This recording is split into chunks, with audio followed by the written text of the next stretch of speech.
ये brief classification है, इसके बारे में हम डिटेल में देखेंगे सारी कैटेगरीज के बारे में।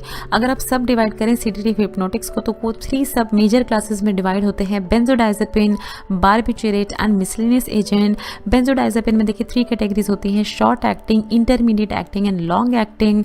बारबिटूरेट में फिर से 3 कैटेगरीज होती हैं, ultra action, short action and long action. Miscellaneous agents में 2 कैटेगरी होती हैं, एंजियोलाइटिक्स एंड हिप्नोटिक्स। एंजियोलाइटिक्स में आते हैं देखिए buspirone and antidepressant. Hypnotics category में आती हैं देखिए ये 4 drug, Z drugs, antihistaminic, doxepin and ramelteon. So देखिए इन सारे को ही डिटेल में देखते हैं कौन कौन सी ड्रग्स होती हैं अपनी नेक्स्ट स्लाइड पे। तो देखिए बेंजोडाइजेपिन को अगर आप अकॉर्डिंग टू इनकी देखिए 2 तरह से क्लासिफिकेशन देखेंगे, according to duration of action अगर आप डिवाइड करें। सो 3 सब क्लासेस होते हैं देखिए, short acting, intermediate acting and long acting. Short acting category में कौन कौन सी ड्रग आती है देखिए, ट्राइआजोलम, ऑक्साजिपैम एंड मिडाजोलम आती हैं, ये तीनों ड्रग शॉर्ट एक्टिंग कैटेगरी में। इंटरमीडिएट में देखिए आती है alprazolam, estazolam, temazepam, lorazepam and nitrazepam. Long acting category में आते हैं डायazepam, फ्लोराजिपैम, क्लोनाजिपैम एंड क्लोरडायाजेपोक्साइड। सो ये सारी ड्रग्स थी according to duration of action.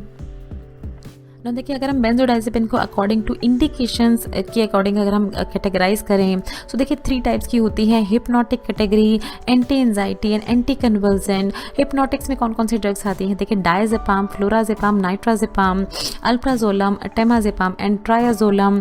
फिर अगर एंटी एंजाइटी में देखें तो देखिए डायazepam, क्लोरडायाजेपोक्साइड, ऑक्साजिपैम, लोराजिपैम एंड एल्प्राजोलम आती हैं।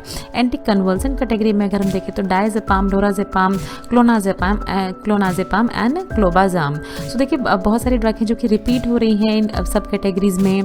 सो आपको ये ध्यान रखना है देखिए डायazepam जो है ये तीनों ही कैटेगरी में आ रहा है, और भी बहुत सारे ड्रग्स हैं जो कि एक साथ 2 कैटेगरीज में आ रहे हैं। सो ये बेंजोडाइजेपिन क्लासिफिकेशन थी इनकी अकॉर्डिंग टू इंडिकेशन एंड जो हमने प्रीवियस क्लासिफिकेशन देखी वो ना। देखिए अगर बारबिटूरेट को हम सब कैटेगराइज करें सो आते हैं देखिए long acting, short acting and ultra short acting. तो सबसे पहले आप देख लीजिए देखिए किसके लिए लॉन्ग एक्टिंग यूज़ किया जाता है।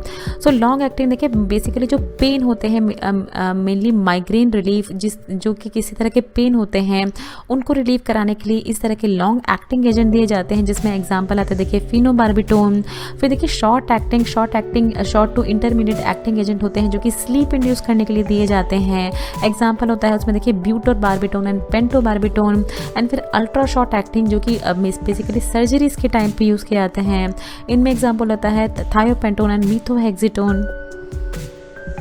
फिर देखिए मिसलेनियस कैटेगरीज में सबसे पहले जी कैटेगरीज की ड्रग आती हैं, जिसमें ज़ोलपिक्लोन एंड ज़ेलेप्लॉन आते हैं। देन फिर मेलेटोनिन रिसेप्टर एगोनिस्ट ड्रग की कैटेगरी में आती हैं रेमेल्टियन। एंड अदर्स की कैटेगरी में आते हैं देखिए एंटी डिप्रेसेंट एंड एंटीहिस्टामिनिक्स।